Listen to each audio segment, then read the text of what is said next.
Most people think of wealth as a destination, a number, a point on a graph where effort finally turns into freedom and the problem of money is considered solved. But pause for a moment and consider this. If wealth were a destination, why do so many people reach it and then lose it? Wealth does not behave like a finish line. It behaves like a system, a machine with inputs, constraints, feedback loops, and failure points. If it is maintained, it compounds. If it is ignored, it decays, sometimes slowly, sometimes all at once. So the real question is not how wealth is created, but how it survives. Part 1. Why most wealth advice falls short. You are surrounded by financial advice. That is not the problem. The problem is that most of it arrives in fragments. A budgeting rule here, an investing insight there, a motivational slogan layered on top. Each fragment may be correct in isolation, yet incomplete when applied alone. Have you noticed how often people do the right things and still feel financially fragile? Some save diligently but never invest, quietly losing purchasing power to inflation. Others invest aggressively but hold no liquidity and are forced to sell at the worst possible moment. Some earn well but structure poorly and remain exposed to single points of failure. The issue is not effort. It is alignment. Wealth only stabilizes when income, spending, risk, time, and behavior operate as a single system. The rules that follow are not hacks. They are constraints. Their job is not to make you clever. Their job is to stop you from making predictable mistakes. Over long periods of time, avoiding obvious errors beats brilliance. Part 2. Where these rules come from. None of these rules are new. That is deliberate. They appear repeatedly across decades of market history, across different countries, and across different economic regimes. They show up in academic research, in long-term investor outcomes, and in the repeated boom and bust cycles that shape financial headlines. Markets evolve, products change, technology accelerates, human behavior does not. Fear, greed, impatience, overconfidence, and short-term thinking remain constant. These rules persist because the problems they address never disappear. They exist to manage uncertainty, not eliminate it. So when you hear a rule repeated across generations, the correct response is not boredom. It is curiosity. Why has this survived? Part 3. The 15 Rules of Wealth. Now I'm going to give you the 15 rules of wealth that you must follow to build a prosperous future. These rules are tried and tested, but there's no guarantee. It really is down to you. If you are interested in and enjoy this kind of video, please like, share, and subscribe to the We Do Money channel. Rule 1. Accept that wealth is a big game. Money operates inside a rule-based environment. Incentives exist. Penalties exist. Feedback is constant. You do not have to like this, but ignoring it does not make you exempt. When people treat money as random, unfair, or morally suspect, what they are often doing is disengaging from learning how it works. That disengagement has consequences. Games reward familiarity. The more they are played, the more predictable they become. Wealth behaves the same way. Understanding compounding, leverage, risk, and time does not guarantee success, but ignorance guarantees inefficiency. Ask yourself this: are financial outcomes treated as something to understand or something to hope for?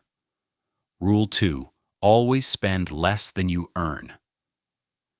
This rule is simple. It is also absolute. Wealth requires surplus. Surplus cannot exist if spending consistently expands to match income. No investment strategy can compensate for a permanent deficit. Lifestyle inflation is often mistaken for progress. A slightly nicer car, a slightly bigger house, slightly higher fixed costs. Each step feels justified. The cumulative effect is fragility. Those who accumulate wealth do not eliminate enjoyment. They protect margin. Margin absorbs shocks. Margin funds opportunity. Without margin, every disruption becomes a crisis. So here's the uncomfortable question: how much margin actually exists between what you earn and what you spend? Rule 3. Be sure to pay the future first. Saving and investing must occur before discretionary spending, not after. If you wait to save what is left over, at the end of the month there will almost always be nothing left. Willpower is not a strategy, it is a weak link. This rule exists because behavior is predictable. Automation removes negotiation from the process. When the future is funded first, the present adapts. People who reverse this order often earn well and still feel trapped. The future becomes whatever survives present desires. Wealth grows when the future is treated as non-negotiable. Rule 4. Time is the most valuable asset you control. Returns attract attention, time does not. A moderate return applied consistently over decades will outperform a spectacular return applied briefly. This is not intuitive, which is why it is often ignored. Lost time cannot be recovered. Late-stage effort does not replicate early participation. There is no catch-up mechanism for duration. This reframes the entire problem. Instead of asking, what is the best investment right now? A better question is, how long can capital remain productively deployed? Consistency beats intensity when time is involved. Rule 5. Compounding works better when left alone. Compounding is not dramatic. For long periods, it appears unimpressive. Then, suddenly, it dominates outcomes. This delay is the trap. Without early feedback, doubt sets in. People interrupt the process out of boredom or fear, usually just before it becomes effective. Compounding punishes inconsistency more than it rewards brilliance. The greatest damage comes not from poor returns, but from interruption. So consider this carefully. What behaviors could prematurely shut down the compounding process? Rule 6. You're the greatest risk to your wealth. Market volatility is not the biggest threat to long-term wealth. Emotional volatility is. Fear encourages selling during downturns. Greed encourages overexposure during booms. Both occur at precisely the wrong time. Rules exist to override instinct. Asset allocation, diversification, and long-term orientation are defensive tools designed to protect you from predictable reactions. Markets are indifferent. Reactions are personal. Wealth survives when structure replaces emotion. Rule 7. Idle money is money quietly dying. Money that does nothing does not remain neutral. Inflation erodes it. Opportunity bypasses it. The appearance of safety often conceals slow decay. Cash has legitimate roles: emergency protection, strategic optionality, and psychological stability. Beyond those roles, excess cash becomes a liability. Money must protect, prepare, or produce. When it does none of these, it leaks value elsewhere. Which role is your idle capital actually serving? Rule 8. A big check is not the same as big income. Windfalls distort perception. A single large payment feels transformative, even when it is not. Income is defined by repeatability.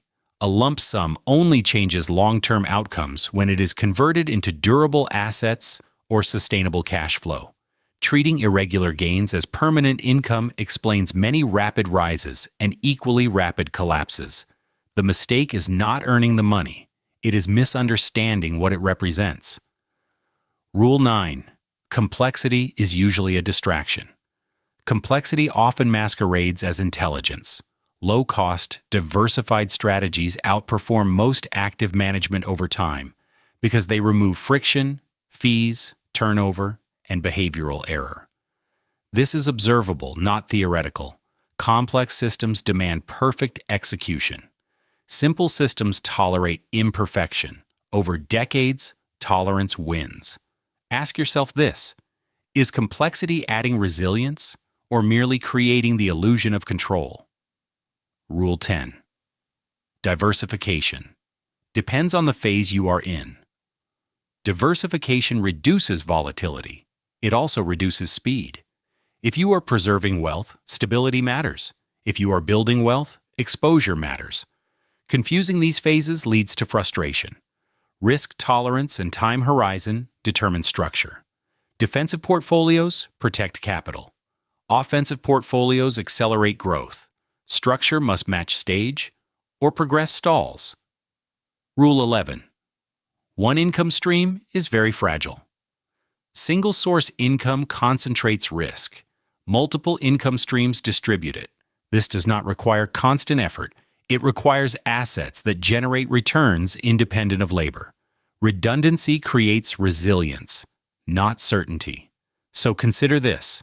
If one income source disappeared, how many others would remain? Rule 12. Insurance exists to prevent ruin, not growth. Insurance does not create wealth. It prevents catastrophic loss. Uninsured risks introduce asymmetric outcomes where decades of discipline can be erased by a single event. Insurance transfers those risks out of the system. Ignoring this rule does not increase efficiency. It increases fragility. What would a single, unlikely event do to your financial structure? Rule 13. Play your own game, not someone else's. Comparison distorts judgment. Time horizon, goals, and constraints differ.